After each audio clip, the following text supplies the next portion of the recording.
Hello, everybody. Here's our panel of experts. Just Aid, which is currently muted because he was doing stuff that was really loud. Matt A's Prepping and Survival from Long Island-ish type part of the world. Wayne from Westwind Survival, and your ever handsome host, SS. Hope everybody's feeling good tonight and everything. Everybody say hi. Hi. Hello. Evening, everyone. I gotta let me see if let's do a sound check on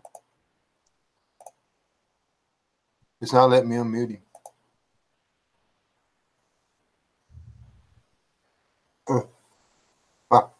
Yeah, won't let me unmute him. Anyway, there's just it. So what we got is some serious discussion. I didn't want to put it out in the title what we were talking about because reasons, and I didn't want to put it in my community page what we were talking about because reasons. So Before anyway, we get too serious. Hello, peoples. Goodbye, peoples. she's being a bad Baptist and she's going to go dancing. We're not going to talk to her. Okay. I have paint on my glasses. I never get asked to go dancing. Daddy, you want to go dance with me? No, Okay. but thank you for asking. Anyway, administrative stuff. I'm going to get this out of the way. There will be a giveaway in the chat tonight. There are some pretty simple rules. You have to be in the chat to win. It's going to be pick a number and go. I've got slow mode on. Numbers put in here before I say start, before I type in start, don't count. Okay.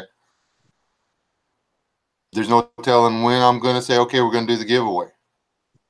Okay. It's, and the other thing is if the package has to cross an imaginary line outside of the United States, if it has to leave the United States and cross an imaginary line to get to you, you're going to pay the difference in the shipping. Okay. What it will cost me to ship it inside the states, I'll cover. The extra is on you. So if you live in South Africa and you win, remember that other $40 or whatever that's on you. So it's actually I can't make up my mind. It's either going to be a hoodie or a sweatshirt, but it's going to have the drum on it. I don't know. Which, the melting snowflakes to water the grass of freedom, West S loves you. And on the back, it's going to say SADD, stay alive, don't die. And it'll have the flag on it. Okay? Because I told y'all a couple of weeks ago when I hit 3,700, we were going to do the giveaway. There wasn't going to be nothing fancy, nothing, no VRs, nothing like that. Just when I hit it, we were going to do a giveaway. I woke up this morning, checked my channel. I was setting at 3,700, and then I was at 3,704 when I got home from work. So we're there. It maintained. I'm going to give it away. That's it. Administrative stuff. Mrs. S has already picked the number. So if you don't win, it's our fault because I didn't pick the number. So there you go. Panel, would y'all like to say anything to the chat room of people that I don't? How many people are in here? Okay. Anyway, hello, Steve Foco, Chipper66, Robert and Cindy Moore, Brian Morlock, The Music Well, John Moko. Who else? Mrs. S. Hi, Mrs. S. Frank Burns, Tina, Boski. I miss anybody? that's one way to do it. If I happen to see the number come into the chat or something like that, then I will know that I need to change it. So, anyway, the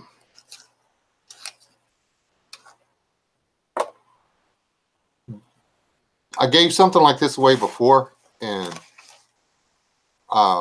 shipped it and never got so much as I got it or anything back from the guy. I don't know if he ever received the package or anything. So he's never been back to the channel. Not one single time. So that's why we're doing it like this.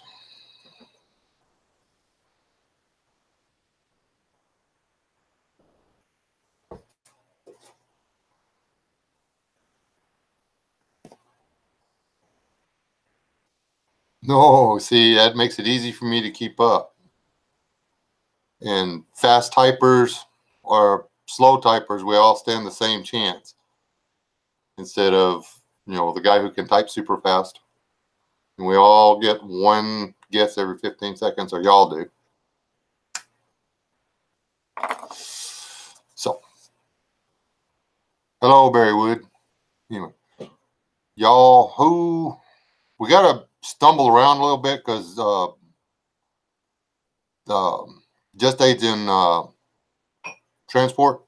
So we'll give him a little bit to catch up with us. We'll get right into the topic because we're not doing the giveaway yet. Oh, you'll have to stay here and listen to the whole boring thing. Manipulative people in SHTF. That's going to be the topic. There are a lot of different kind of manipulators in non-SHTF. It's not TOI, it's the world as we know it. And we have to deal with manipulative people all the time. Hold on one second.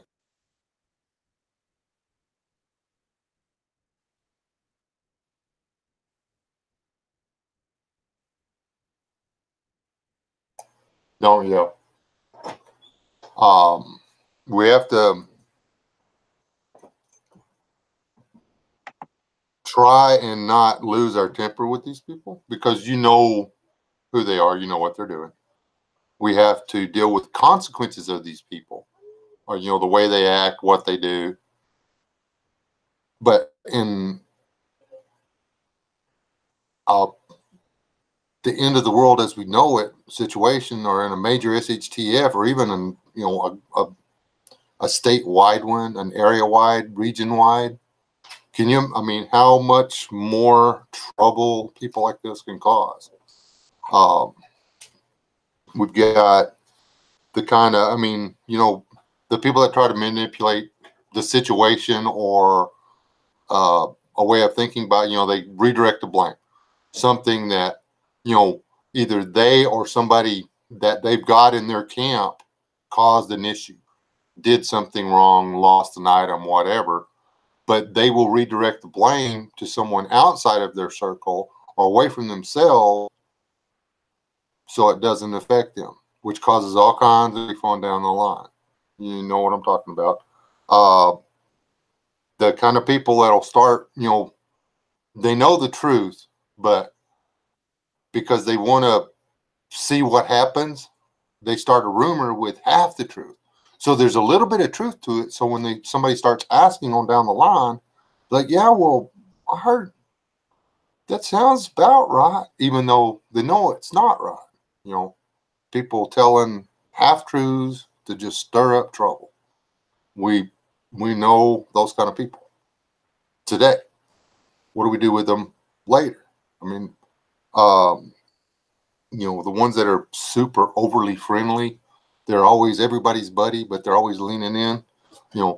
As soon as they get half a chance to lean in and whisper to somebody, they do. And they're always doing that, redirecting the blame or starting a rumor, or you know what I'm talking about. I'm not the only person that sees these people. These people are the people that seem to thrive on chaos. They literally don't realize they're doing something wrong. They think what they're doing is a good thing, or they really don't care. They just enjoy seeing the trouble they cause. So the question to you, I'm going to hit you first, Matt. How do you deal with someone who enjoys causing drama, or worse yet, someone who thinks they are helping by causing strife and chaos? How do you deal with this manipulative person? That kind of manipulative person. How do you deal with it in SHTF situation, Teowaki situation? How do you deal with them? Well, first, are we talking about somebody that's already a member of my party per se? Are we talking about somebody that I've just come across as trying to become a part of, my group? This is somebody who they're in your group. There's somebody there. You're responsible for them. All right, fair enough. Well, first of all, for me, I mean, I'm very choosy. If I think that you're going to be that type of person, you probably wouldn't be my group. However, you're right. Some people, the ones that are really good at manipulation, master manipulators, you're not going to know they are one until the situation arises. And for me personally, I always look for certain signs. If I see that their personality is going to change and they're becoming overly chummy with everybody around, they're either trying to vie for power, they got some ulterior motive. I'm not saying all the time, but that's one of the signs I look for. As far as how I deal with them, I'm not a big fan of beating them at their own game. If I think that's your kind of person, I'm going to pull you aside and I'm going to have to sit down and have a talk. Listen, I don't like what's going on here. You need to keep your role in check. This is what your role is. Everybody here's got their weight to pull, but don't try to sit there and try to convince other people to sway their ideas and their mindset. That would be my fear. Is generally speaking, a manipulator in a group like that, I think, is going to be vying to be one of those people that's going to want to be the leader or take over. I think that's going to be mostly what a manipulator is going to try to do. They're going to want things to go their way, and they're either going to do it in a friendly manner and try to get into everybody's heads. And that I see this all the time on like a regular daily basis. In fact, I deal with this even with customers in my daily life, that they try to be my friends just so they can get stuff for cheaper, right? When I work, it's the same type of concept. They want to be your friend so they can rise to that position of power within the group.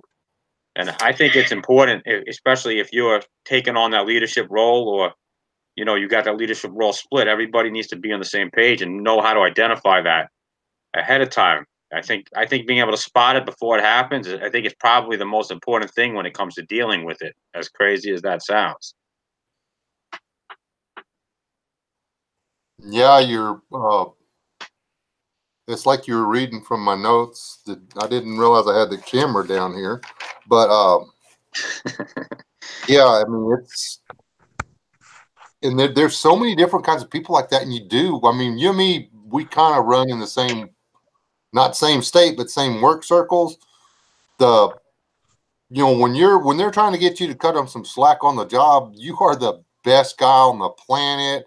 They want you over for a barbecue, the whole 9 yards, until you leave. And then because you didn't cut them some slack, next thing you know, you chipped their porcelain doll that their grandmother had in the attic that, when you were working in the basement, you broke it somehow or whatever. That's seriously, I did break these. I was putting up a thermostat, and I was knocking a hole in the wall to put the deal, and I didn't know baby Jesus on the other side of the wall, and I knocked him down and broke his hand off. I'm still scared, but I mean, things happen, stuff like that. That lady was real cool. She just said, "I got it at a flea market." I said, "Okay, it's still baby Jesus. I broke his hand." But then you've got the ones that you never know whether somebody's being straight with you, and that's the tricky part of it. Okay, Wayne, you with us? Oh, his little mute thing just come up. Is that better? Yeah, there you go. Okay, Wayne, I'm gonna throw the same thing at you on the people we're talking about, those manipulative people like that. How do you deal with them? How do you deal with somebody who enjoys causing the drama, or someone who thinks that they're helping when they're actually causing strife? The people that are actually think they're doing you and everybody else a service by what they're doing. I mean, how do you deal with it? I'm a little bit more abrasive when it comes to something like that. I mean, someone makes an honest mistake or messes something up and they were trying. You deal with them privately and you praise them publicly. But in a situation like that where somebody's trying to undermine your leadership or undermine your group, I'll tell them one time, and if they do it again, I'll put them through a wall in front of everyone. Well, I can't say I disagree. I think that's a great strategy, Wayne, actually. When it comes to SHTF, you don't have time to be playing games like that.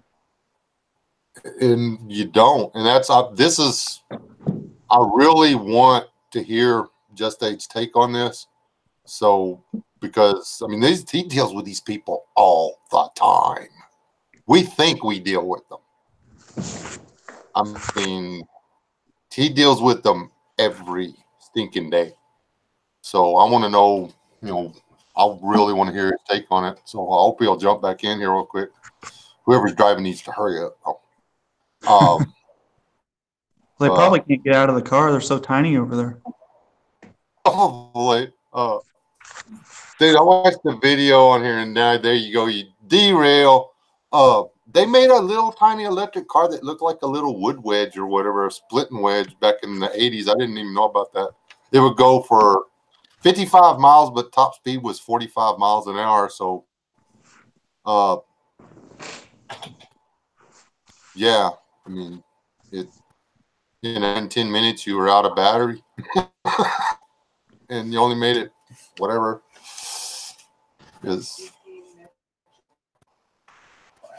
Hey, HDP, Uncle Al, Chris, Michael, anybody else that I missed?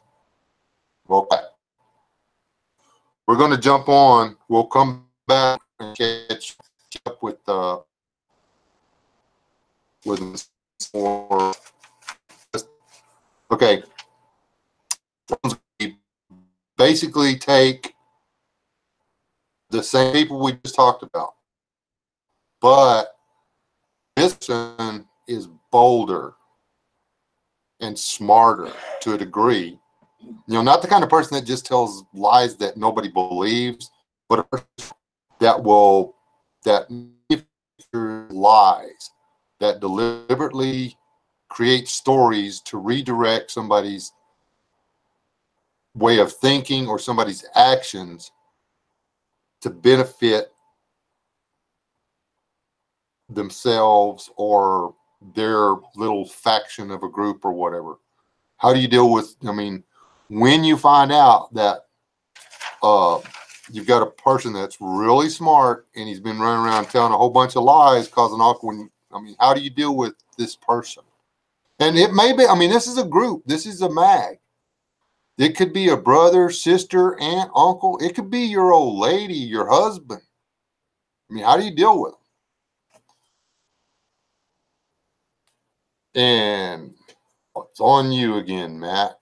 Oh, Matt said I ain't answering that one. That's messed up.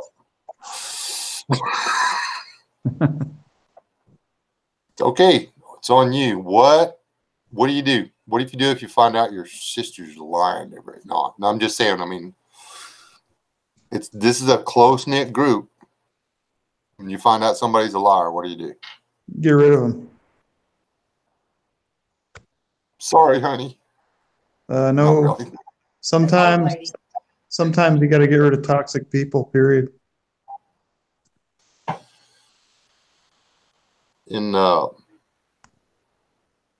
That really is super true. this was supposed to be harder decisions in this. I'm trying to make it to where you can't just like kick him to the. I mean, I'm not saying she is because I don't know her, and she's probably like a better person than I am, a way better human being. But just assume, for the sake of this conversation, that radio operator is the one doing this because Chipper 66 is the alpha male in the group. Okay. And all of a sudden she thinks that Chipper 66 has got too many perks for being the alpha, and she decides that she wants you to be the alpha, so she starts stirring stuff up to get you in the position that Chipper's in so she can have the big travel trailer. What do you do? Well, her and her man can leave together. They can go start their own group and they can be in charge of that group. Well, you're her man. Well, in that situation, I'd get rid of her. Whoa. Dang. I hope she ain't listening to this. Well, when it comes down to like SHTF, for me, it's a lot like the military. We joke around, like we get some bad people, we screw each other, but when it comes down to when the S is hitting the fan, you just do what you need to do and get it done. And there's no room for that kind of thing.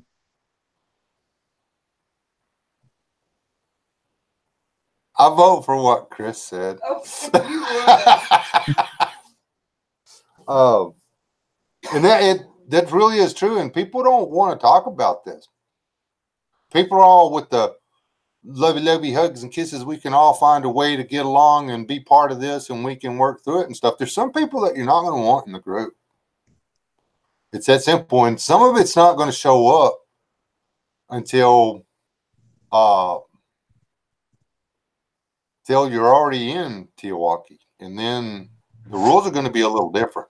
I'm going to give my take on these people at the end of this, and I'm probably going to lose all my friends because y'all all been real nice so far.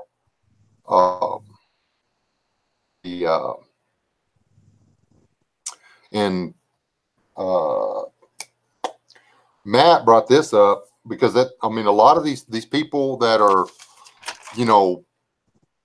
starting the rumors and making chaos and telling the lies and all this stuff is because they think that they or somebody else would be a better leader or a leader or, something like that, something that either them or somebody that they're real tight with would be a better leader. And they're not above using the backbiting and, division and stuff to make others look bad. What do you do then? Same, man, he didn't stay long. What do you do? I guess it's back to you, Wayne. It depends on the situation. If they're bad enough to where you think you're going to be at a problem in the future, put a bolt in the back of their head. You can't trust them after they leave not to go to another group and try to tell them about your supplies or what you have or your weaknesses to try to get your stuff if it's bad enough.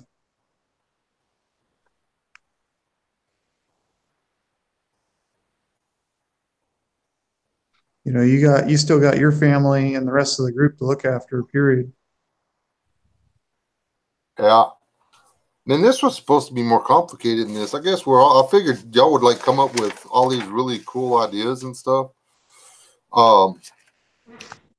Now, what do you want to talk about while we wait for the other guys to come back, since they're having all kinds of fun? Because I don't want to move on through the whole thing. We've only got one more good one to go through. Me on the first one,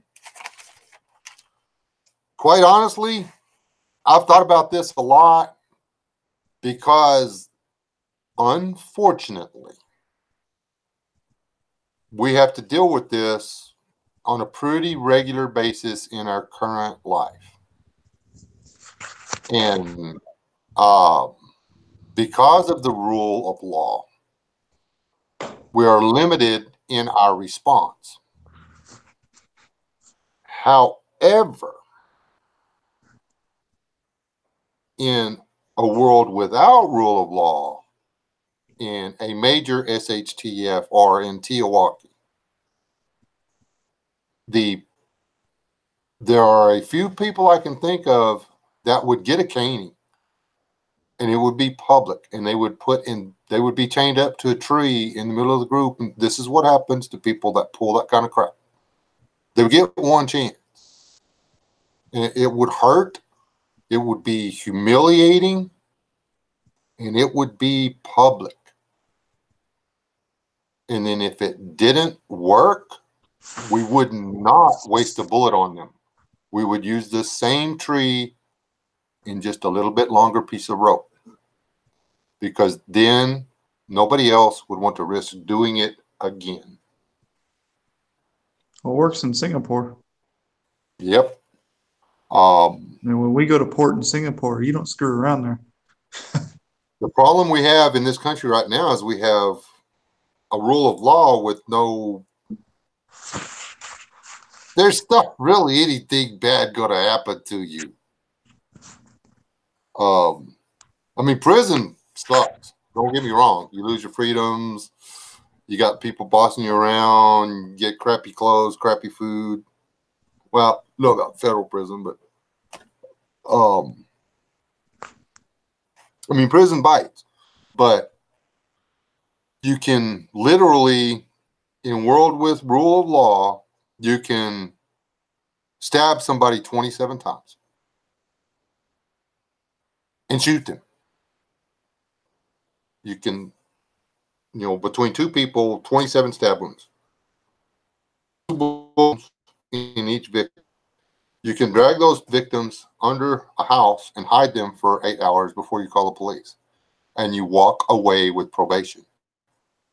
Okay. That's world rule. All you need a good lawyer. Okay. That's not going to be, I mean, if we had penalties on the law, real penalties under the law, people wouldn't do some of the stuff they do. It's that simple. If the crime, or if the punishment fit the crime,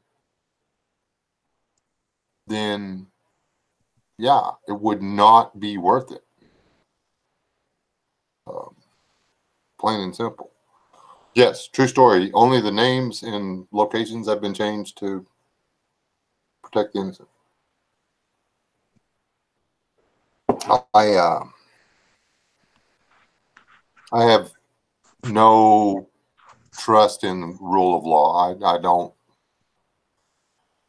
It's a big joke. Yeah, I don't either. No. HNX City, I'm Rick Grimes' mindset. This ain't an effing democracy. And it can't be. That's, let's take a vote on it. No, we're not taking a vote on it. There's a reason. What is it called? Like when you have a king or a lord or whatever, what's that kind of government called? Is it feudal, whatever? Feudal.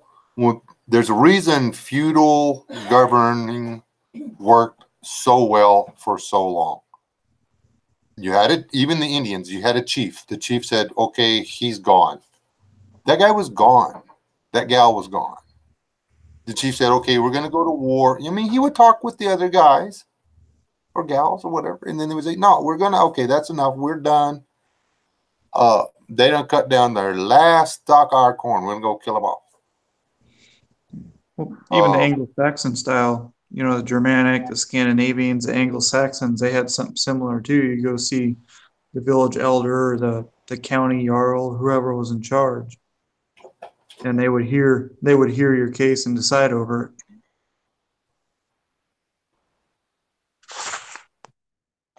And I'm not saying you can't whack some like a trial or whatever, but if I was the leader of the group, it would be real simple. The first guy that held his hand up and said, I'll represent him in court, I would shoot that guy first. No, Knowing what we know freaking now. lawyers. No lawyers, dude. If he can't speak for himself, because that's, we're not looking for a loophole. We're looking for the truth. That's all we need.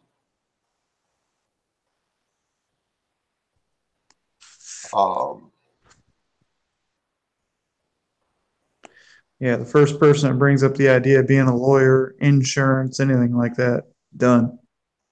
Oh yeah. You gonna be able to get back in, Jeff Dave? Because we're waiting on you on those previous questions.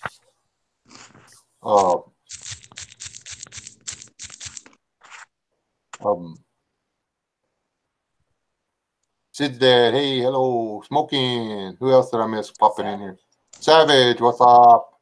What's up? We got to get Savage in here, but Savage just say the same thing: shoot him, stab him, stab him, stab him, shoot him. H&X, yeah, I think I said hi to H&X. And Mark Chase. Didn't see Mark Chase. Well,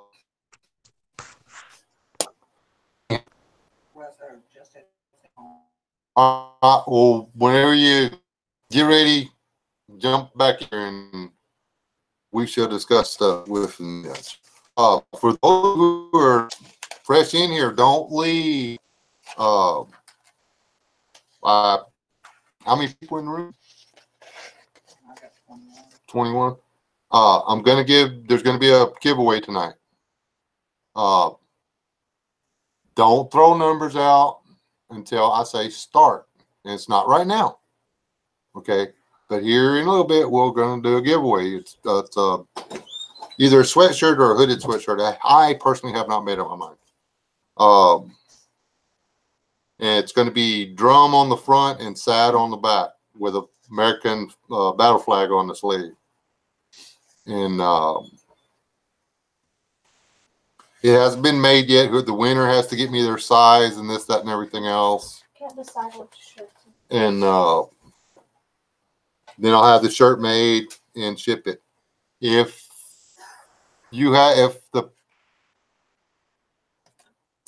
the giveaway has to cross the imaginary line that encompasses the continental United States,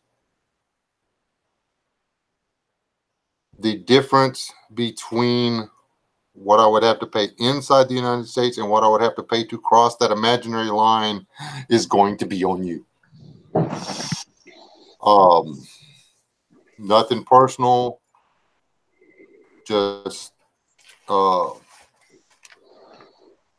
it costs a crap ton of money to send something to Canada. Hadn't tried Mexico yet. I probably don't want to know. It was actually cheap. I've sent stuff to Just Aid and I've sent stuff to people in Canada.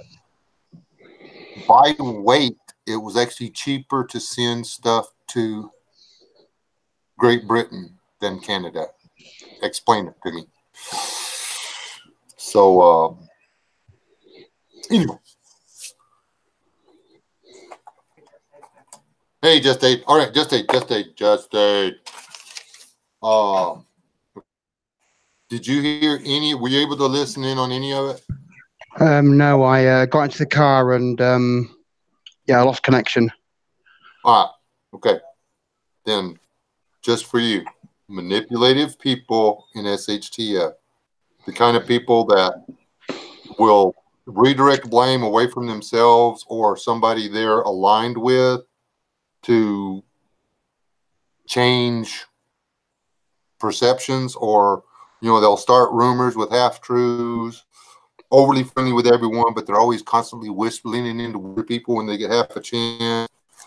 They thrive on chaos, drama, and they don't mean the fact that they're causing more trouble than what they're fixing or whatever. How do you deal? This is the question. How do you deal with someone who enjoys causing drama, or worse yet, someone who thinks they are helping by causing strife and drama and chaos? And this is Very somebody simply. you've already accepted them in your group. They're part of your deal, and then you find out this is the kind of person you're a responsible person. Okay, go. Very simply, I'll kick him off the street. Now, you know where I live, Wes. I live on quite a short street. So anyone on my street trying to do that sort of thing will just be kicked straight off. I think there's about 200 people on my street, roughly. So I won't put up with anything like that. Well, kicking them off, honestly, a person of that kind of whatever, they're probably not going to be welcomed anywhere. But I don't know that I would up with kicking them off the street.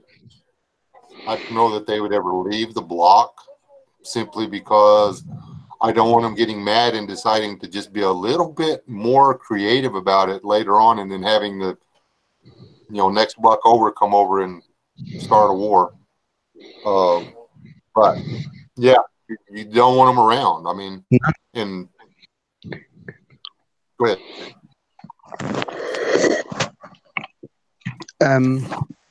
See, I've got a lot of theories about my street.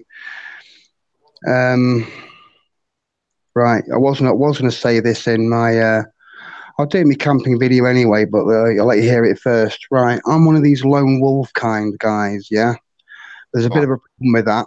I know that the lone wolves are going to lose. Therefore, I am going to lose. And the only reason why I'm a lone wolf is because I don't really know any other people who are into this sort of thing than me, apart from the ones that go, I know survival, and they show you the survival bracelet and they think they're brilliant. So I don't really hang out with them much either. So instead of being a lone wolf, hiding in my bunker, waiting for half the population to die out, what I'm actually going to try and do is control my street. And when I say control my street, I mean from one end of the street to the other. It's about 200 houses, like I said, and that's pretty much where it's going to stop. I'm going to do my best to try and look after the people on my street, and if they don't want to be looked after, or they try and stop me from looking after the people, they're going to get kicked off. The two flats across from me actually have heroin addicts in them. They're going. I'm going to knock on the door and say, get the hell off my street, because it's my street now. And I'm going to get rid of the heroin addicts off there. And anyone trying to disrupt the street in a negative way, again, they'll be kicked straight off. That might be a bit harsh, but you've got to start somewhere, but you've also got to stop somewhere as well. And see, like adding on to that, I mean, it just gets worse when they're like, I mean, the people being manipulative and sneaky and stuff. What about people who just flat lie about stuff? Well, you catch them out, don't you? I mean, you know what I do for a living, yeah? I hear it all the time. Oh, this, that, and the other. Well, actually, I talk to people at the other establishment, mate, and you've been kicked out for this, that, and the other. So you're a liar. You're being caught out, and you're now barred from this place too. I get that all the time, every week. People trying to blag my head with why they're barred from such a place and why they should be allowed in mine, and all that. So I'm used to people lying to me on a constant basis, and you see through it after a while.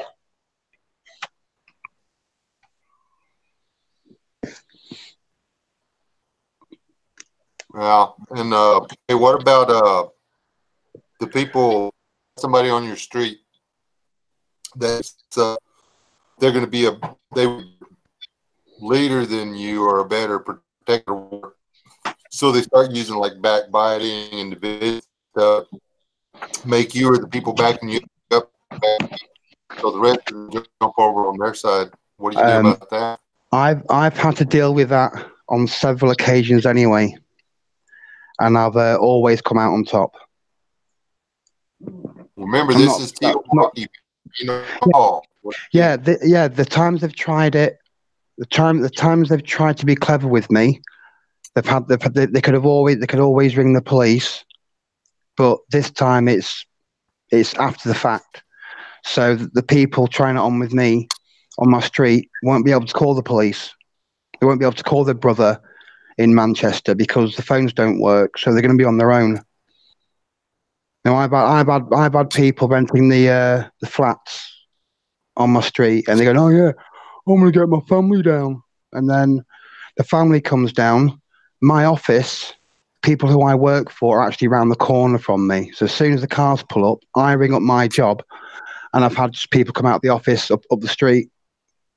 So and I look after people on my street. People, the old people on the street respect me and stuff because I help them out with the shopping and what have you. But the younger ones, no, they can be controlled, and that's what I'm going to do: control my street. I'm not going to be Hitler, but I'm not going to be Gandhi either. There you go. All right, Matt, I'll give you some. What do you do with thieves? Is there ever an acceptable, even stealing because they break into the medicine stuff because their kids got a cough? I mean, is there ever an acceptable reason to have a thief, somebody who's willing to steal from the group in your group? I don't think that it's ever acceptable. However, I can see how a person, if you're in a group situation like that, there should be no reason for anybody to steal without discussing it with other people in the group first. So that's why I would say it's not acceptable. However, if you're talking outside your group, granted, you got to look out for your own. You got to protect your own. You got to protect your family, your group, the people that are with you. So your supplies are just as valuable to you as they would be to somebody else. Somebody outside the group, definitely we'd have a problem. Granted, I can understand you got sick kids, sick members of your group. It's an SHTF scenario, the end of the world. Everybody's going to be trying to do what they have to do to survive, and that might mean stealing for them. They might not be. They might really need that, but your group might need it more. So you got to make those hard decisions when it comes to that. But inside your group, there's no real reason why anybody should be in shady or sneaky or stealing anything because there's just no reason for it. You're in a group for a reason. Right. Okay. What about you, Wayne? You got any take on a thief? It's not acceptable, period, especially from another group. Execute on site. Hey, you want your pen back, dude? Oh. How about you, Dave? I pretty much agree with what Matt says. Well, Don't get me wrong, guys. I'm not saying that I would allow anybody to come stealing anything from my group. However, I'm just saying that I can understand where the drive of motivation could come from a desperate person who, let's say, you got a desperate father, you got a father, a mother, and a brother. They got a sick kid back at their base camp somewhere that really needs something you might have. They're going to do whatever they need to do to try to heal their child. I'm not saying I'm condoning or would allow anybody to steal from my group that would jeopardize our safety or our supplies. I'm just simply saying that I can grasp where that mindset would come from an outsider. If that makes any sense. and see, going on the person is an outsider and they're stealing, trying to get medicine or first aid or something for their child. They didn't come ask. They just tried to get into your stuff and steal it. But I mean, I guess you could take a finger or something, send him on his way. But the higher end of this is if somebody knocks on the door and they've got a sick kid and you've got something that could help. I mean, yeah, you've got a group and the preps are for you or whatever. Would it ever be acceptable if that person wasn't, if they come straight up and say, hey man, do you have anything that could keep my kid alive? Is it, do you turn them away or do you, Make them work for it. If it can't be handy, then you let the kid die. you're cold. I'm just saying, if they can't offer you anything and the child is sick, and But why is their kid being sick more important than? no, isn't necessarily, but if their kid can't contribute, if giving the kid the medicine and his parents can't contribute and he can't contribute, then why give him medicine? Basically, yeah. Like if the Does anybody got a spare bedroom I can borrow? These ladies scaring the crap out of me. Yeah, that's a little cold, but I get what she's saying, but it's a little cold. To keep somebody alive, though, if they cannot benefit the group. Exactly. They weren't benefit. They weren't in the group. We never said they couldn't benefit the group. Just saying that. I'm saying that. That's my point. If some random stranger at the end of the world and we got our little group, we're doing good, we got y'all, whatever, and someone comes up with a Leah-sized kid and says, "Hey man, like she's gonna die," I'm like, "Oh, she's so cute. Why does she have to let her near me?" But then I'm gonna be like, "Okay, what does she have? What is it that we can give you?" And then if they tell me, I'm like, "Okay, do you know how to plant? Do you know how to harvest? Do you know how to?" If they can't give us something and they're not mentally capable of taking care of themselves and stuff, then I'm probably either going to be like, and take the baby and save it, or turn away. Okay, yeah, I have a daughter for sale. Well, I want to chime in on what she said, actually, if I can. I will give you 70 camels. 70 camels. Damn, I like camels. Yeah, go ahead, Matt.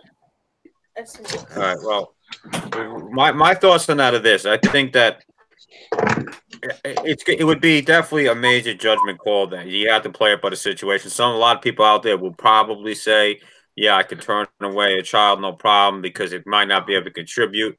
But I think me being a father myself, I think it'd be very hard for most parents, anybody with children, to take a look at a dying or deathly sick child and turn around. I'm not saying that you got to weigh out your risk versus rewards. By all means, you don't know what type of parents they have, where these people come from, how desperate they are. Like I said before, desperate people will do desperate things. You never know. But it'd be very hard to look at a sick or dying child and turn around and say, "Well, listen, your child can't contribute. You guys got to go." I think that's going to be I'm not saying it's an impossible call, but I think it might be a little tougher call morally for a lot of people. It's much easier to say it than I think it would be for somebody to be standing there with a 6-year-old that's dying in their arms saying, can I please have some medicine to help my child? I think it might be a lot harder than it sounds to turn that type of person away. It's one thing if they come and ask or they have skills to trade. Even if they just come and ask, I would do everything within my power to help them. But yeah, that's what I would say. Yeah. If they come and try to steal labor in a world without rule of law, it's survival of the fittest. They try to steal from us, they're done. Oh, I definitely agree with you, Wayne. I'm talking about just like if they come and knock on your door and they say, "Listen, can you just help my child? If anything else, you got to, I think I'm not saying it's impossible. I'm just saying some people might have. It's going to be that's a hard call to turn away a sick or dying child. I get what no stealing from me. I would not tolerate that whatsoever either. But can I just make a suggestion? The sick child could actually be an infiltration technique. Yeah, definitely. Yeah. That child just be made to look ill. Do as you're told, son. We're going to get some free stuff, And that's the thing that the whole point of it is you're going to be better off asking and getting turned away than getting caught stealing it. Yep. Yeah. We don't know what they want to steal. You might think they're trying to steal everything and get their hands on, not for one specific reason. So you're going to defend your gear, aren't you? Oh yeah, you're not gonna. I see somebody climbing through my window or trying to infiltrate where me and my family are trying to survive. I'm not gonna be asking, "Hey, what are you doing? What are you trying to steal?" You're gonna be met with force. That's not gonna be very pleasant. There's gonna be no questions asked about why you're entering when you don't belong. Even right now, to this very day, and it's not even the end of the world. You try to enter my house in the middle of the night. I'm not gonna ask what you're here to steal. You're just gonna see a flash. Oh, that stings. Oh. No, I just grabbed the bat, me. Back to that. If they're Have needing ongoing medicine that that's going to drain all your resources, period, because it's an ongoing problem. Because it's so, do you really want to help them? You're right. Man. Oops, sorry. Honestly, yeah. I'm too soft-hearted. Everybody thinks I'm the mean guy. I'm not a mean guy. I'm not. I'm just saying. I'm. If I just let go back to her room. She just remember. Oh, no, I could just go ahead and say it out loud with his head. But yeah, point. I think I had one more chance to run through. What about you catch one of your higher up or somebody you had some or whatever, you find out that they're using threats and bribery to manipulate other members of the group. That'll be getting nipped in the bud straight away. That would not be happening. Yeah, you got to make an example of that person right in front of everybody. That's my opinion on that. Mhm. A beat down example. You gotta put your foot down there straight away. Because that's what we got going on in the world right now. That's why we're in such a one of the reasons we're in such a mess right now is you've got the threats and bribery and corruption and stuff, and here we are. If you've got things to bribe with, you've got things to put into a community, not use them for your own self.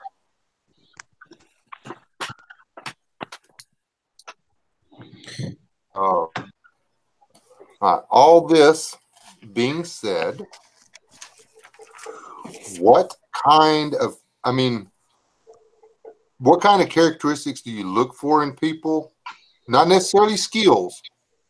I'm talking socially interactive or personality traits or such as that. What kind of characteristics do you look for in people for your group, mag, whatever you want to say? We'll let just go for it.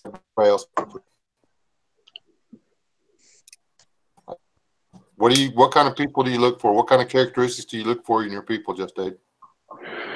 Right. Again, the people in my group are the people on my street. So I'm kind of lumped with that. I've got a few ex-army guys on, like they're in their 60s, you know.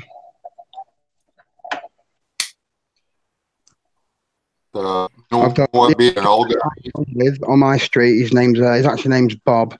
His real name is actually Bob. He's actually from Sri Lanka. He's ex-Sri Lankan army. He married an English girl and moved over here, and he's actually a good guy. So he's the only person I would expect to back me up on my street. That's the beautiful thing about old guys, is they've already outlived the guys younger than them. Mm-hmm. Oh, I like that one. How about you? Let me see, Matt. Well, how about you? What are you looking for? Well, in all honesty, I don't want anybody else in my group unless I have no choice. I mean, I have my group that's already there. You know what I mean? Most of the people in there are people that are, generally speaking, their family, people I know and trust. There's a few of them that are ex-military guys, you know, from different branches. Good friends of mine. But generally speaking, I mean, if I had to look for somebody, I'll put it that way, because I'm not really. I really wouldn't invite anybody else into my group, if that makes sense. You know, pretty much you got to have I need somebody that's got strong-willed. That's pretty important, but not so strong, if that makes sense, that they're going to always want to vie for the leadership role. You know, but they got to have a good work ethic. Yeah, I don't need too much testosterone in one room where I got six guys there, and everybody just wants to argue to be the leader over a little group and trying to be the Wolverines like Red Dawn and running around overthrowing everybody. That's not what I want. You know, and the military guys I know, that's not the type of guys they are. You know, they're more sensible, people. Doesn't mean they don't have the tactical training, but they're more sensible. Too many people out there wants everybody to be super tactical. You know, they want to be like the Purge. They think that's what's going to happen, so they could run around in their units and stuff. That's not realistically probably how it's going to go down, in my opinion. Not saying that tactical is not important. You should have maybe some guys with some tactical skills, but people with good general work ethic, and tell you the truth, people that tend to me, the people that are a little bit older tend to have a lot more knowledge, and those are the kind of people I'd rather have in my group necessarily than a 24-year-old kid fresh out of boot camp that thinks he's G.I. Joe. Yeah, definitely. My take on it, anyway. Sometimes you can't help who you're lumped with. That's true. I'm not a very trusting person, so it takes a lot for me to invite you into my group. Period. Yeah. What about you? What kind of characteristics do you look for in people when you consider them for your group? Well, besides is this working? My little meter's not showing up. Yes, yeah, I hear you. I mean, besides family, I actually like veterans. I'm a little bit biased, mainly because I know that if they're good people, they got moral values, and I get along with them. When it comes down to taking care of business, I'm sure Savage knows what I'm talking about. There's like a light switch that goes off where I'm totally focused in business mode, period. Yeah. And generally people from that environment, people understand there's a chain of command or a chain of leadership, whatever you set up. And, I'm not biased against civilians. There's a lot of civilians that I've met that I wouldn't mind in my group as well. Some of the people in my old mag were civilians and they were great people, but instantly, I know there's a lot of training in veterans and prior law enforcement, EMTs, people that served in first responder type of roles understand that when there's a time to get down and take care of business, that you just do the job.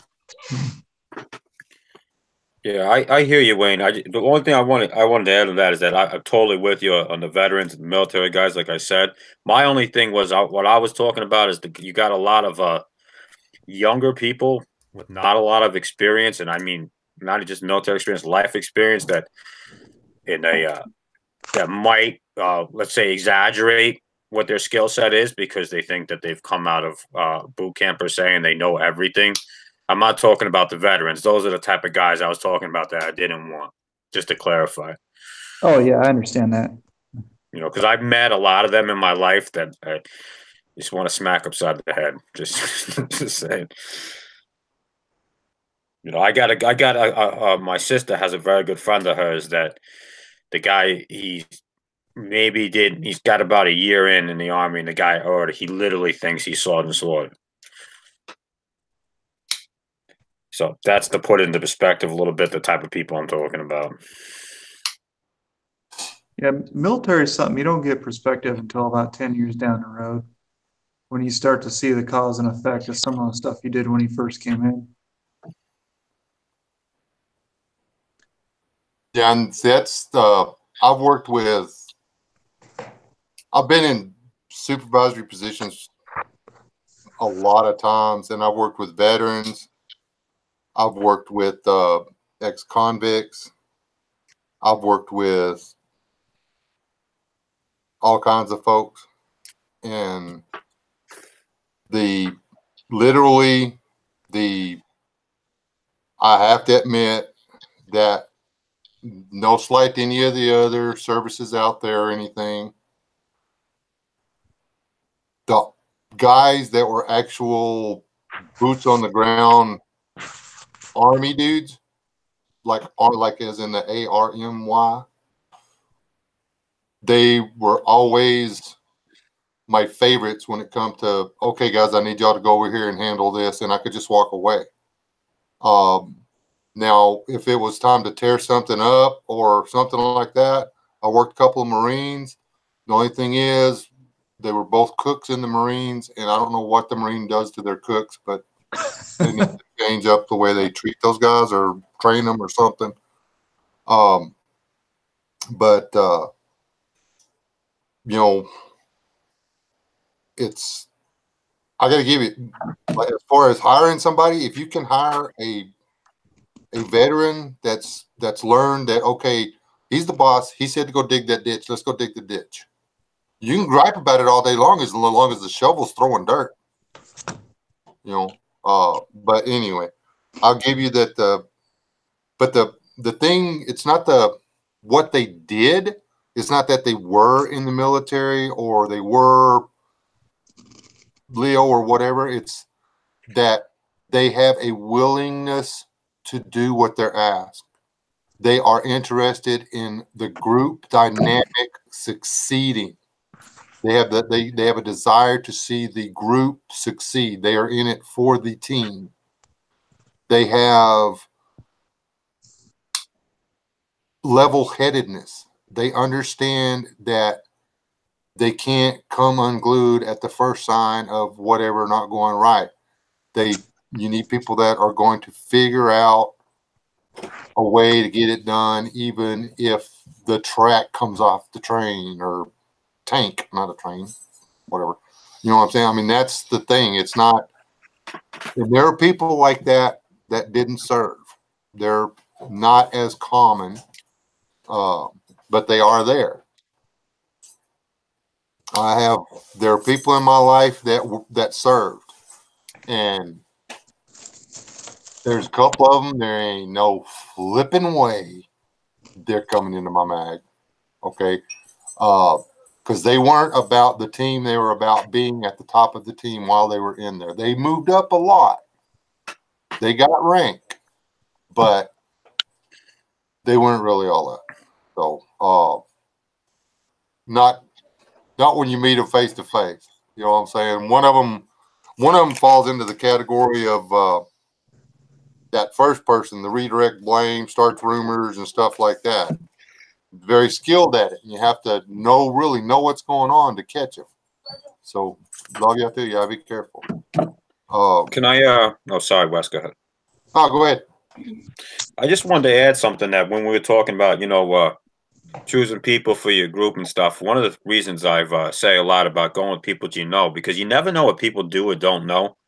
There's a lot of guys out there that are retired law enforcement, retired military that don't even want to, that a lot of people don't even know they are. They choose not even to talk about it, either because of things they've seen or sometimes they just like to keep that part of their lives private. So you just never, I bring this up as far as anybody you're coming across. You never know what anybody might know, how they're trained. And that's something to keep in mind as a good and a bad thing when you come across strangers in SHTF, knocking on your door. I just didn't meant to say that before, but because I know guys personally that are ex-cops or ex-military that wouldn't tell anybody they didn't know personally that. Yeah, and that's the thing. I mean, you really do need to get your group sorted out now. Otherwise, you're going to get what you get. Now then, on that topic, it's time for the giveaway before we get too far into this, and read the chat, folks. Now you can start that whole thing or whatever. And I don't have to try to keep up with the chat. So, yeah. Come on, everybody play. We're playing for a sweatshirt here.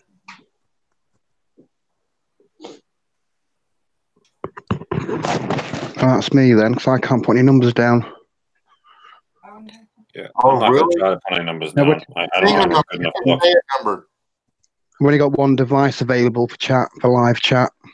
Well, pick a number. Say it out loud. We can hear you. Okay, 13 and 42. That's me. Nope. Okay. 17. 55.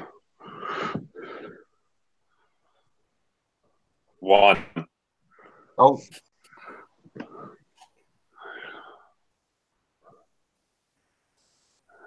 $64. All right, I'm bad at guessing numbers. I never win, so I'm just gonna stop. 7. Nobody Okay, there was one hand grenade. In there. 8. Nope. Oh my gosh. I'm actually gonna have to hop off, guys. I got some things I got to get done before it gets much later. All right, Matt. Thanks for coming, man. You had a Hey, lot of Matt. good. I Have appreciate a it. good night, Matt. Good night, Yeah, Matt. good night, everybody. Thanks for having me, Wes. I'll talk to everybody soon. Everybody have a great night. All right, brother. Be blessed. You too, brother.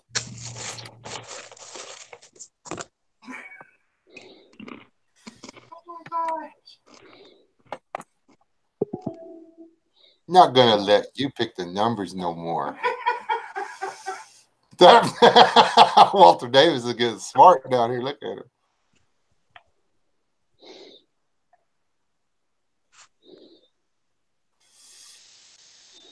Boom. Robert and Cindy Moore, LLC. Awesome, Robert. What size Yeah, shirt? well done, mate.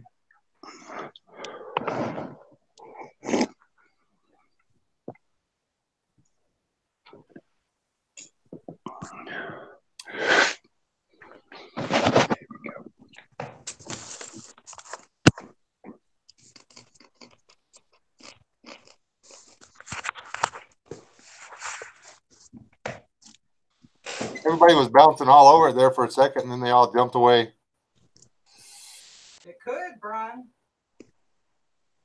It could, yeah.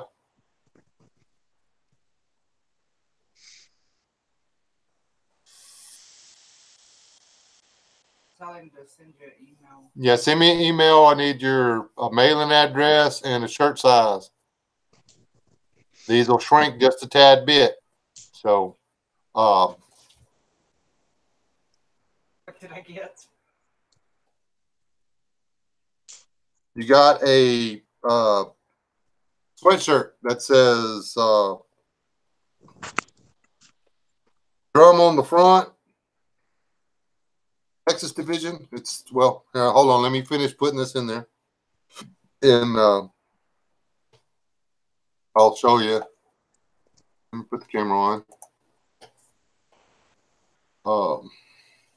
You get, it's a sweatshirt, but it's going to have this on the front. And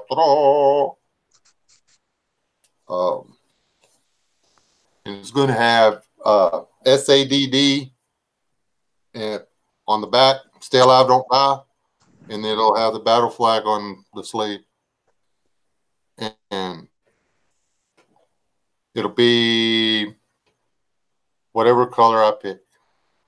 Maybe pink. Maybe I'll get you a pink one. Are you going to wear it, or is your wife going to wear it? You can have yellow. Well, depending on the size. Hold on. Depending on what size it is what color I can choose. The only way I can afford to do it is if I'll get it out of a shirt that's in stock. So. Are you? The only link to the. I can send them one to the Facebook page if they Do they have a Facebook page? Yes. Yeah. Oh, I didn't know that. I would have been using that. I told you that before. You just never listen. I never listen to you, honey. You never don't. listen. That's why I'm trying to find me a.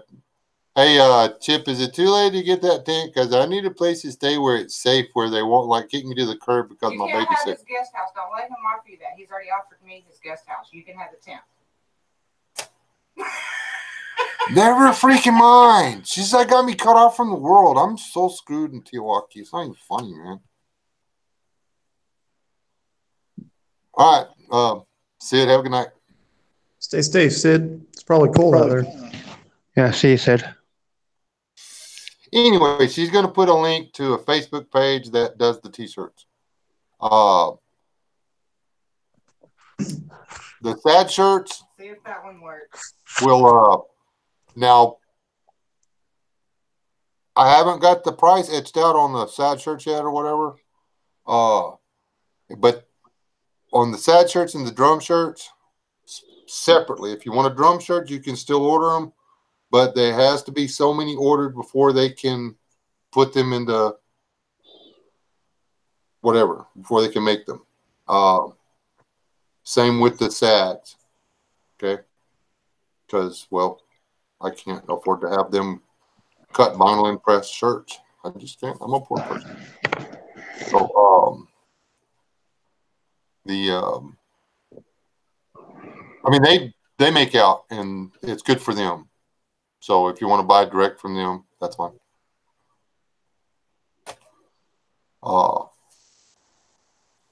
Matter of fact, that would probably be better for everybody. But still, it's going to be the same thing. So if you, again, this money goes into Courtney's household and buys baby food and diapers. Because for those of you who do not know, Leland is back on 60% of his income. And they ain't lowered his child support. So they back to beans and rice.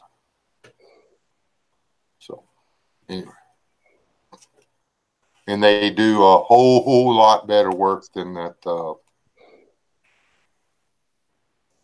I bought a couple of items from Teesprings, and I'm not wearing them. I mean, I'll wear them, but you know, I'm not proud of them. So, Sudoku does really, really good work. They actually enjoy playing around with the software and stuff. And they just bought 5,000 more design things or whatever. Things. They bought another, I don't know what you call it, but a packet that come with 5,000 new designs. Designs? Oh, that's cool. Or of course you can make your own, and they can do that too. Yeah. And they're actually trying to get set up to. Doug is aware of his mortality, and he's trying to get it set up to where his daughter doesn't have to worry about it. So, long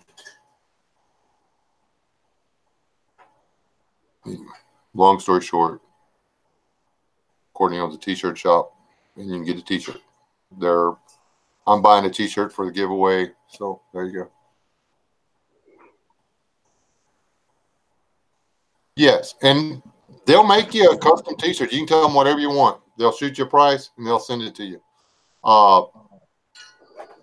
Chipper was very gracious and bought me a really cool shirt, and I wear it all the time. I even wore it to church once.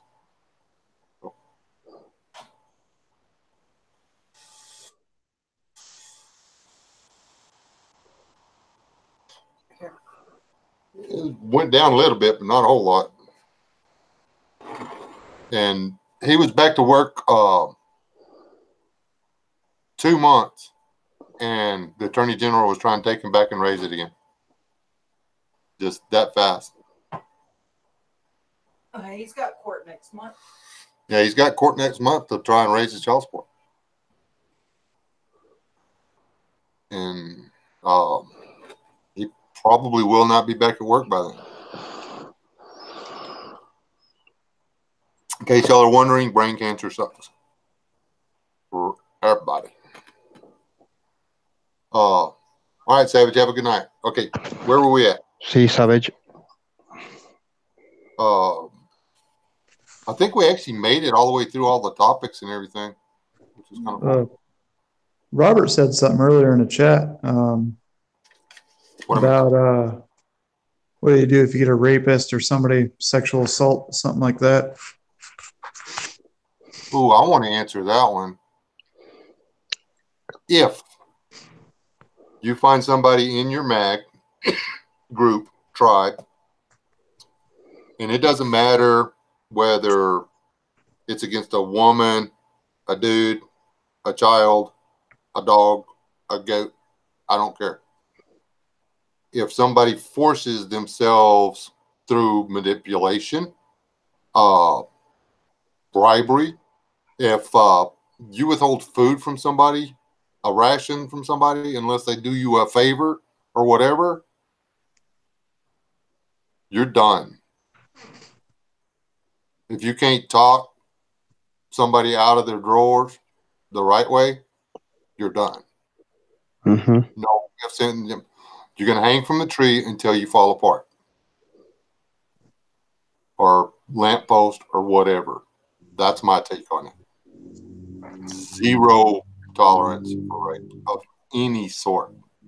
You make a bunch of mead, you get the girl drunk, she can no longer say yes.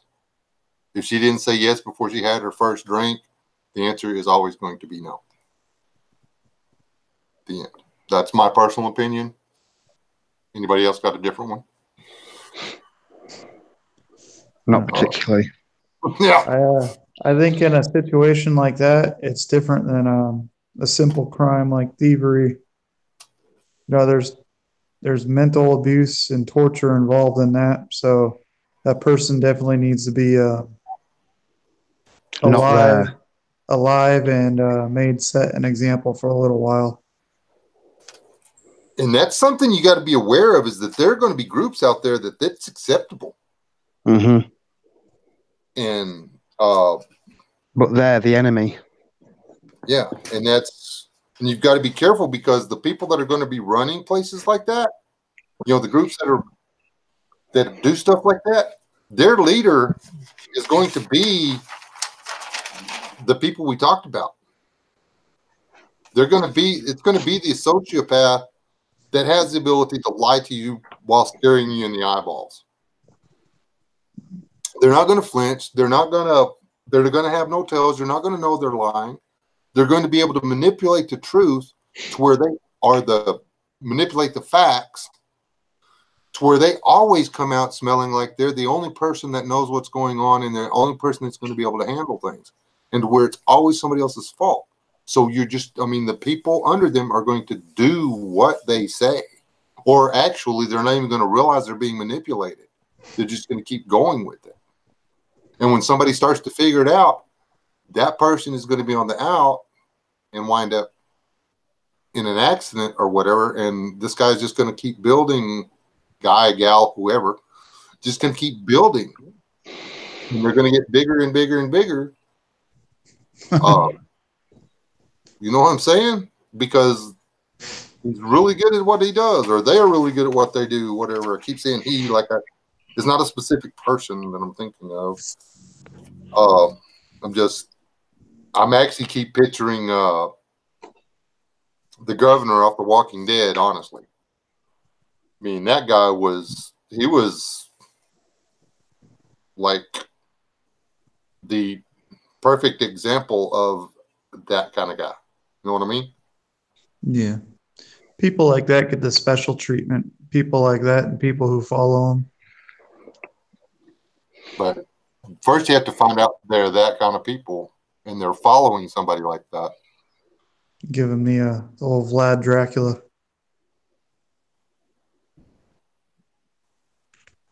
So anyway, got one more thing that I want y'all to pray about for me.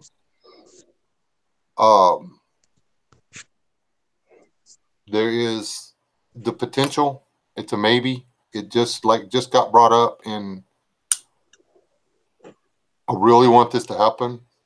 I may have an opportunity to participate in a survival challenge, and I want it to happen. So pray that it comes together and that it happens. That's what I want. I mean, there you go.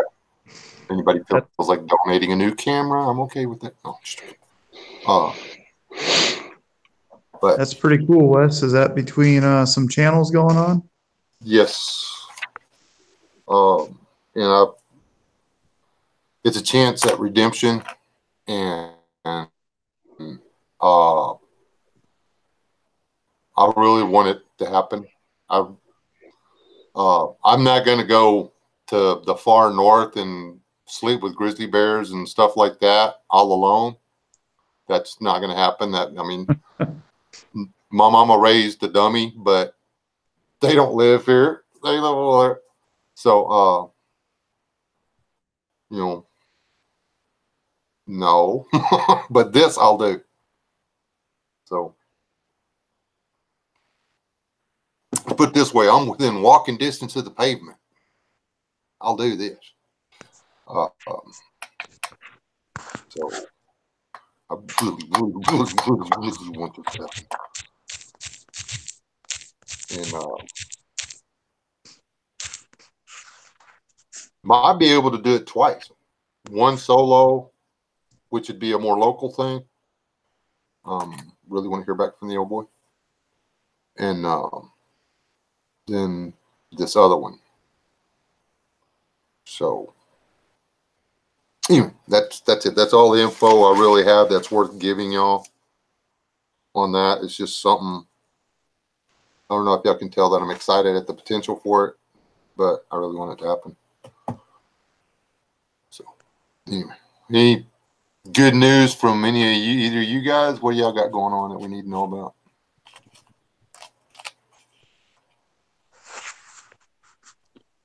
Besides, this is your lad. You're now not in the Navy no more, right? You don't get Today was my last real day. I just swing by Monday and pick up my paperwork and turn in my ID. Oh man! So what happens if SHTF Sunday again and you don't ever go get your paperwork? So you're always going to be enlisted, or what? No, the paperwork's processed. Oh, okay. I just have to wait for them back east to send it. Oh wow, that could take a while. Yeah. I'm almost out of the house. I'll be out of the house Monday too, so I'll be homeless for about a month and a half. Oh, that's harsh. I got a couch. Savage, you're in what state you in?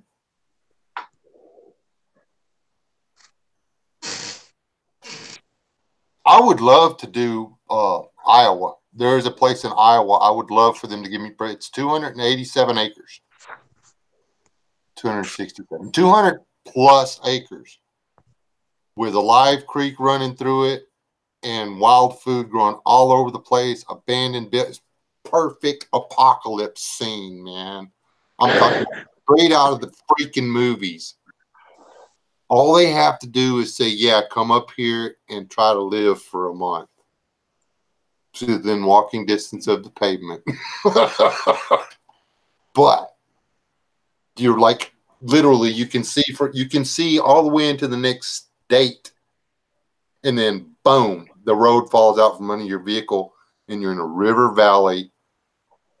And you cross the bridge, and then you go up the other side of the river valley, and boom, you can see back into the other state. Man. I want to go there and play. It takes 27 hours to drive there from here. Because the roads are really, really good.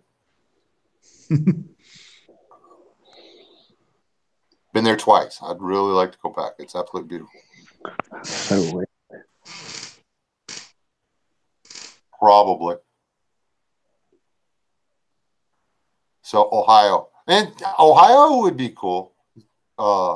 Except for I don't know how to live in Ohio. As long as I don't have to go to Chicago. HNS asked, anybody remember the colony? I remember that. Actually, I wrote down and critiqued every episode. I got on a notepad somewhere, and I just never did a video on it because it's so old. Okay. There we go. The colony. Okay. The second season was a load of. Calm down. All right. The first season, the blonde nurse and her attitude. What would you have done to her? West Wing. How would you have dealt with the blonde nurse? I would have traded her for food. Yeah, or made food out of her or something. Gosh, she was not worth it. All those people would have died day one. They're all worthless. And I could understand why the one dude was getting pissed off and yelling at him all the time because he was actually trying to make things work and they kept screwing it up. Yeah. And then the one guy is like, I mean, they got away out of the city, okay? They had people coming in and stealing their stuff and everything. They built their escape vehicle, and then he said, I'm going to stay behind and rebuild the Los Angeles. Why? It wasn't worth a crap when it was built the first time.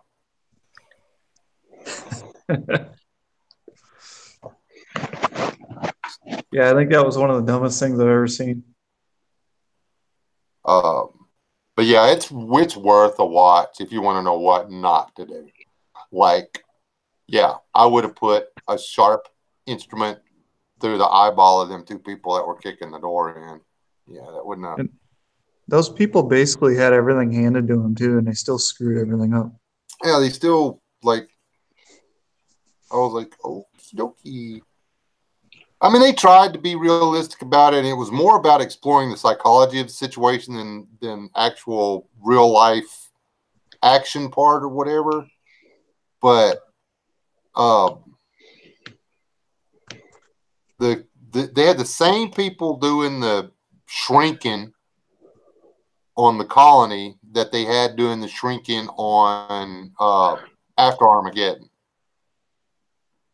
And Oh, the shrink. Oh my God, she pissed me off, man. you know, now the old guy with the beard that made the water filtration system and stuff like that, that guy was handy as all get out. And the old boy, the fabricator, he was pretty good. Yeah. The guy that was the contractor, and then the older guy with the beard, everyone else was useless. Yep. And when they let those two people in, and that one chick used up all the water or whatever, her butt had been crucified outside. I mean, not to dead, but she would have learned that, no, we don't play that here. Why would you build a shower? What happened to the goat? I remember they got a goat at one point, and then they didn't want to eat it, and something happened to her, like disappeared. I think it got stolen or something like that. I mean,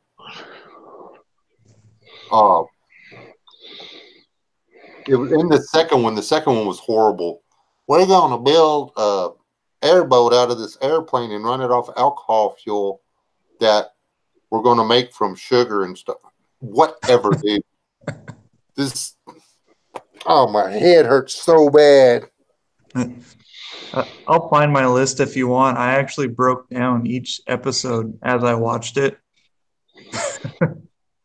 That's the first one. I was like, okay, they're trying here, and then they come up with a second one. I'm like, seriously. But when they tried to leave on the boat, that's really I can't believe they made it start. Honestly, because that guy still sucked for starters. I mean, that would have caught you. I mean, you could have had a really good drunk off that, but it was not going to burn in the engine. I'm sorry. I digress. I seriously think the best shows out there are like the first 2 seasons of Dual Survival, just because of the dynamic between Cody and Dave is fun to watch. And then Alone, because Alone is like hardcore, hard dose of reality. Is that survival is especially up in that environment, it's not good. It's not, even if you know what you're doing, you're basically starving slowly. Yeah, you're dying. You're just you're playing last man standing. That's it. That's it. You can't thrive and survive in that environment unless you have a community. Or even if you look at history of the mountain men who went up into the Rocky Mountain, they took mules with they'd pack in flour, grains, corn, and they would pack all their stuff in. They do their rendezvous like twice a year, and they trade stuff with the natives for the food. They weren't surviving with nothing but their knife and their bare hands and their muskets. I've researched this really closely in depth. If a guy was going to take a 2-week stroll from point A to point B, he knew it was going to take him 2 weeks to get there. He packed enough flour, salt pork, and beans to make it. His goal was to wind up having food left, but he carried his groceries with. He carried 2 weeks worth of groceries with him. They didn't just say, "Okay, I'm gonna go out here and I'm just gonna eat bunny rabbits and deers," because everybody knows all you got to do is go here, deer, deer, deer, and they'll walk right up to you and let you kill them. I don't know if anybody's seen the new Woodbeard video, but even a guy who isn't the worst shot on the planet even though it appears to be, because really, man, I blew it down there. It's you're standing in a herd of pigs and you don't get nothing to eat. So it's annoying. I mean, people start talking, I'm gonna go out and I'm fixing to lose all my subscribers right here. I'm gonna go out and live off the land. No, you're gonna go out and you're gonna slowly die on the land. Well, there's a reason the ancient humans followed the herd until they started cultivating crops. Yep. Everybody You can't- thinks You can't Go just ahead. live off the land. You have to cultivate it. none of the Native American tribes were hunter-gatherers. The Plains Indians went back to that after the introduction of the horse. Prior to that, they did a lot of farming. And they planted their food crops. When they were getting ready to leave, they would plant stuff. So when they came back through on the migration, there would be stuff there. You know, there wasn't squash and corn and stuff like that, but the wild edibles that they knew that they would be there in season or whatever, they made sure that they allowed them to propagate. Boy. Savage made a good point too. What Lewis and Clark did, they did get lucky. But if you read the Lewis and Clark journals, they packed in a lot of food and they packed in stuff to trade with all the natives along their way, and they made friends pretty much with most of the tribes.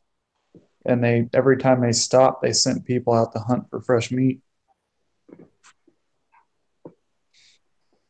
It helped that they had a map before they left too. Yeah. They got Thomas Jefferson got word of the Canadian land surveyor that was working for one of the trapping companies that actually made it all the way out west to Washington prior to that. And see, they're always saying that, and like, don't ever look into the Daniel Boone story. You'll be really sad. And you'll find out that he didn't really do all the stuff they said he did.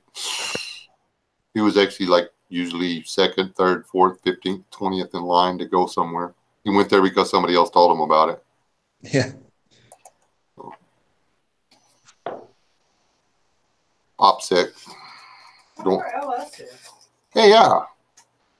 Yeah, I think the Lewis and Clark expedition was probably the most successful expedition ever, because I think only 2 people, if I remember right, I'm going off memory here, I think only 2 people died of natural causes during the entire thing. If you look at a lot of the old explorations and expeditions, a lot of people died on most of them.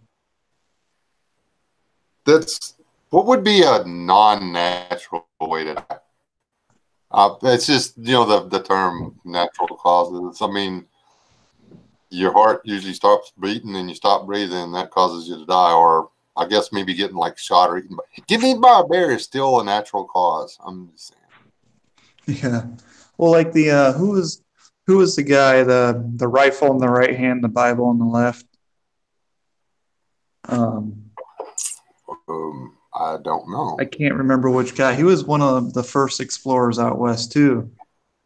And he mapped more land, made more trails than anyone else, and had gone all the way south and all the way up to west coast.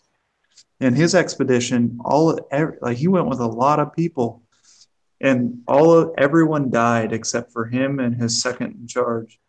They were the only ones that made it all the way up the coast of Oregon. What about those old guys that they screwed up and got their ship got caught in a storm and they got knocked overboard or whatever? Anyway, they came inland. They found a tribe of Indians and they hung out with them. They had to live with them for 7 years. They were cannibals. And well, yeah, they were European guys. not all of the Gulf Coast peoples were really all that nice of peoples. Yeah. Well, I think you're talking about Hugh Glass. Hugh Glass was originally a sailor, and his ship got sank, and him and his buddy got shanghaied by pirates, and then eventually they escaped during another battle to shore. They got caught by natives. The natives killed his buddy, but Hugh Glass had stuff to trade. He had like red dye to trade to him. So they took him in, taught him how to live, and that was all before he moved to the Rocky Mountains and became a mountain man. This was these people that I'm thinking of. There was a group. There was like 9 of them that were on the lifeboat, and when was it 9? There were 9 men. And then when they were rediscovered by Europeans and rescued or whatever, there was only 5 of them left. A couple of them had made the mistake of getting into a guffaw with somebody in the tribe. And when you lose a fight in that kind of tribe, it does not go well with you. So, but that was the deal. I mean, they told the story of spending a lot of hungry days because the only thing on the menu was the people that had lost the skirmish the day before or whatever. They became really good at fishing and foraging and stuff because it was either that or they had to eat people. And that's the only reason they didn't get eaten was because they came... The particular tribe that got them didn't eat non-combatants. They only ate people that they didn't like grow people for cattle kind of deal. They didn't like white meat. So, but there's all kinds of stories about stuff like that, though. Hey, Daniel. You gonna give me a sponsorship? You need to give me a sponsorship.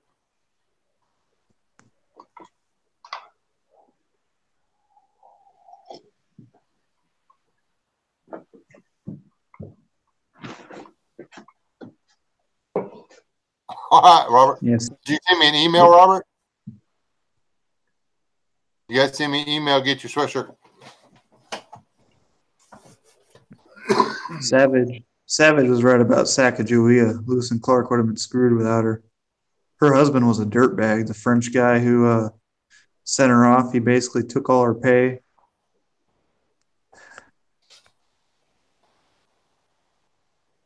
Oh, I had Sacagawea and Pocahontas mixed up. My bad. Wrong Disney movie. All right, Robert. It may take a few weeks because they're like super busy doing like baby stuff. How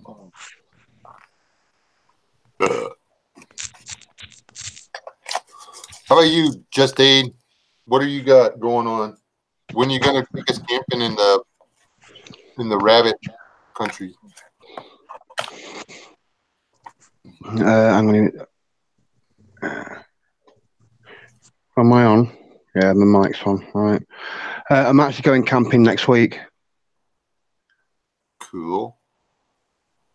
I was meant to go last week, but some things happened, so I couldn't do it then. So I've got to go on Monday morning. Yeah, I was gonna go fishing this weekend, but I'm not gonna get to. I know how you feel. Mm-hmm. Yeah, I think it was same sort of domestic issues. Yeah, I can go on Monday, which is great. I'm going about 30 miles from where I live, so kind of localish.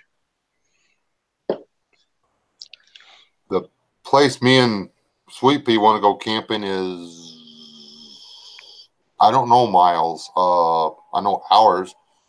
It's an hour 35, which at 70, I don't know. You figure it out. It's a little ways over there. Well, average 60 miles an hour, I guess. So it's 140-ish miles.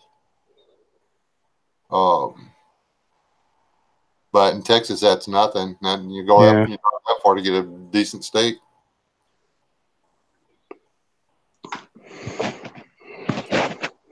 You used to be able to get a decent steak anywhere in the state of Texas.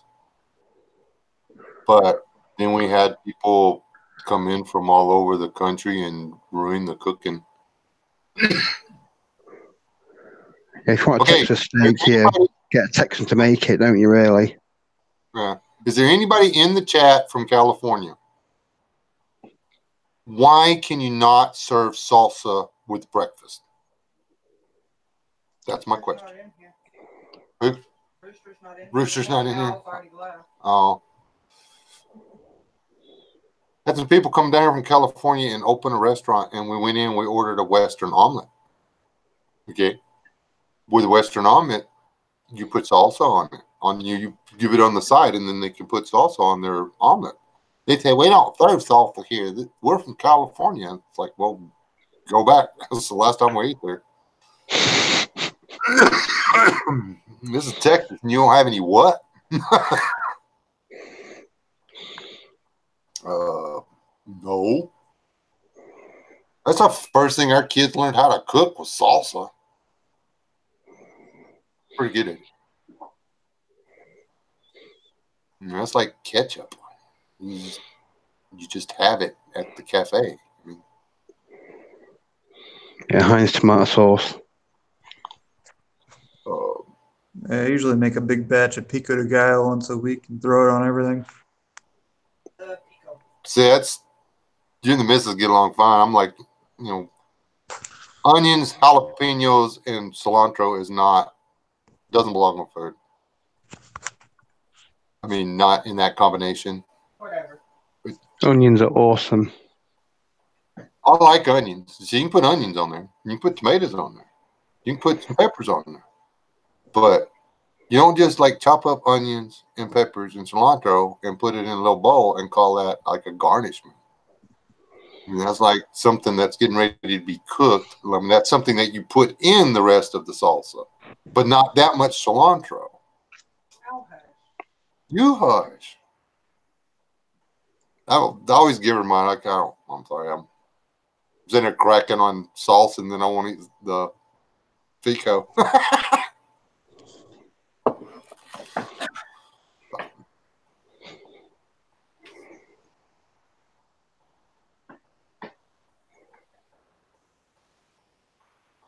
Cilantro is like weed. It's a weed that you pull out of the ground and you chop it up and you put it on stuff. And if you put just the right amount of it in your salsa, it makes the salsa taste really good. Like, jump out. But salsa without cilantro is just tomato paste. Pretty much, yeah.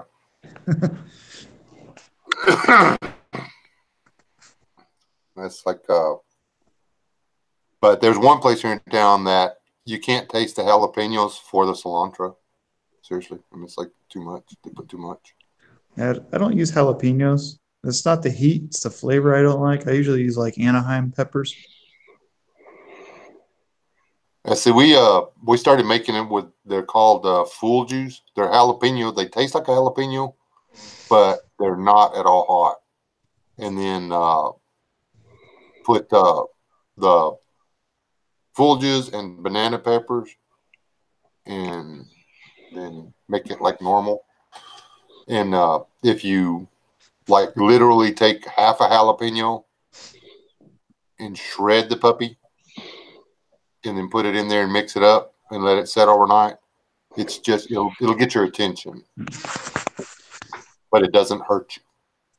I like banana peppers, but I feel like I'm gonna have a heart attack if I eat them. Wow, yeah, I don't eat those then. Like the heartburn so bad it feels like my chest exploding. Oh wow, we pick them right out of the garden and eat them. We just banana pepper. We'll pull it off and we'll eat it while we're walking across the yard.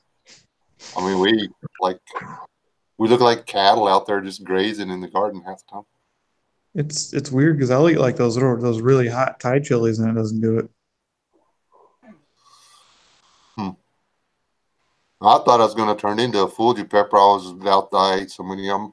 God, I mean, I eat 5 or 6 of them a day. They come back from that real bad storm we had, and they were just like, okay, we're just going to make like all the peppers on the world. See, we were eating them like it was going out of style. We were making salsa. She was taking them to work. It was like getting 2 dozen peppers a day. Like, it was crazy. We have plenty of peppers. The Aaron, then you need to try. They're called Fool Jews, or what's the other way they call them? Trick you. Trick Jews or Fool Jews. They're really good. You have to grow your own. They don't sell them in the store. Also, like a habanero, taking like a single habanero, throwing it in the blender, and then mixing it in to a big batch of something. And see, I don't like hot jalapenos, but I like chili piquins, and I've never understood that because chili piquins are hot. I mean, it's like dropping a little demon in your mouth and biting his head off. And I love them. I've never understood it. Because I regret it every time I eat them. But I love the way they taste. They're the most delicious little booger on the planet. The freshly ripe red ones look just like Skittles, and you can trick people into eating them. Don't do that. It's not cool, but you can.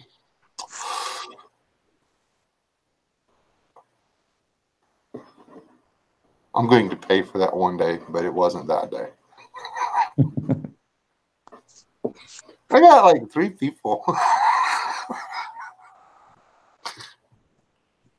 Do we still have some seeds? For the Full Juice? Yes, unless somebody throw them off the counter.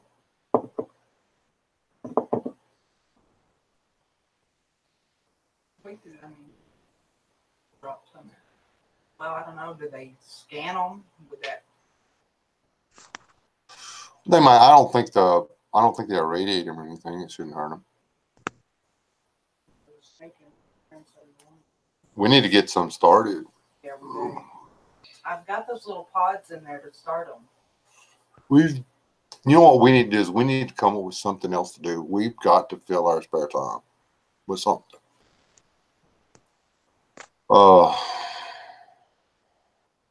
Yeah. I don't know if you can find them in the store. You can look around. You can probably find them online, Aaron. I don't know that. I haven't looked. We bought ours already started from.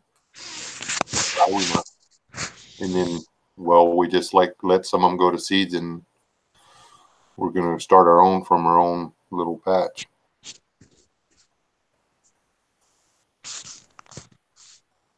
Yeah, okay, we're winding down here. Al, I got a headache. You may have a headache, but me. Is there anything else we need to discuss besides peppers and salsa and stuff like that? I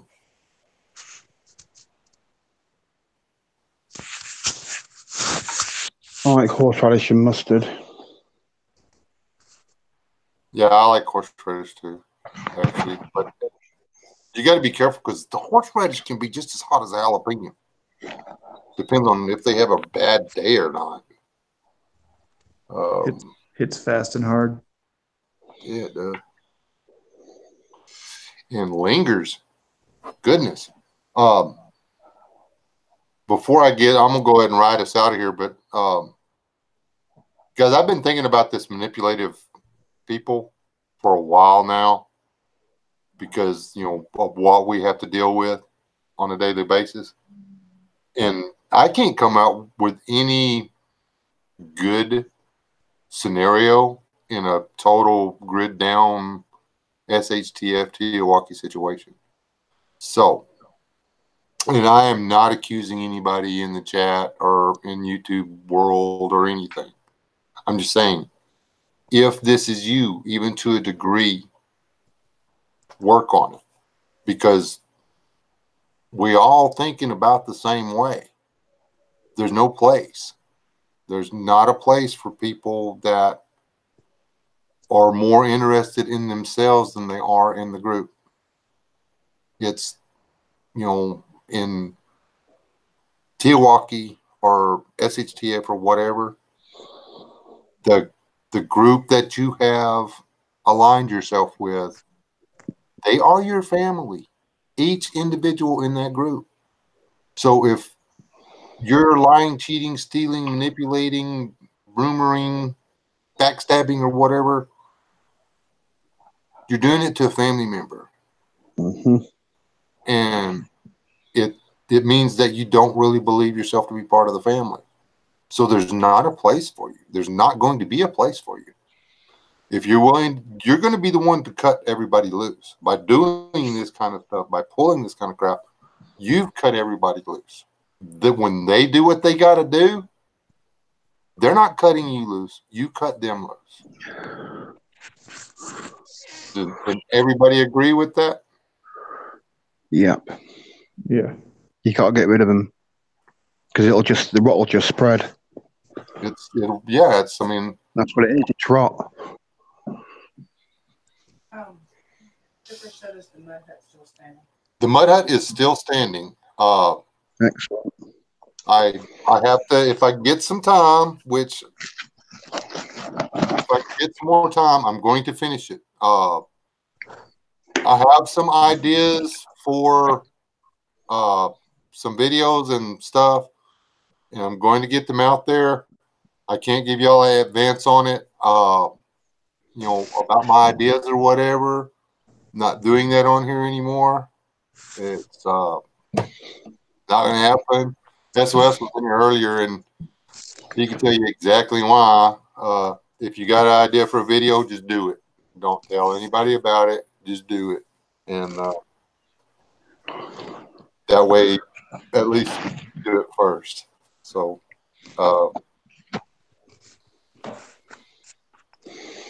anyhow,